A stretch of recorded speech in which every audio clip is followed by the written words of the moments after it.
আসসালামু আলাইকুম, জুমা মোবারক। আজকে আমরা খুব সুন্দর একটি মসজিদে নামাজ পড়তে চলে আসলাম।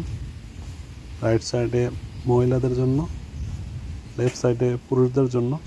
আমরা এখন ভিতরে যাব। আপনারা কি পাখির শব্দ শুনতে পাচ্ছেন? এটি কি মসজিদের ভিতর থেকে আসছে? চলুন দেখি।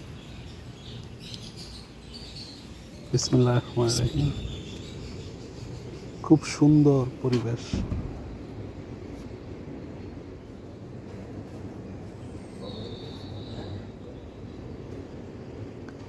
এখানে খুব সুন্দরভাবে পাখিগুলো রাখার ব্যবস্থা করা হয়েছে।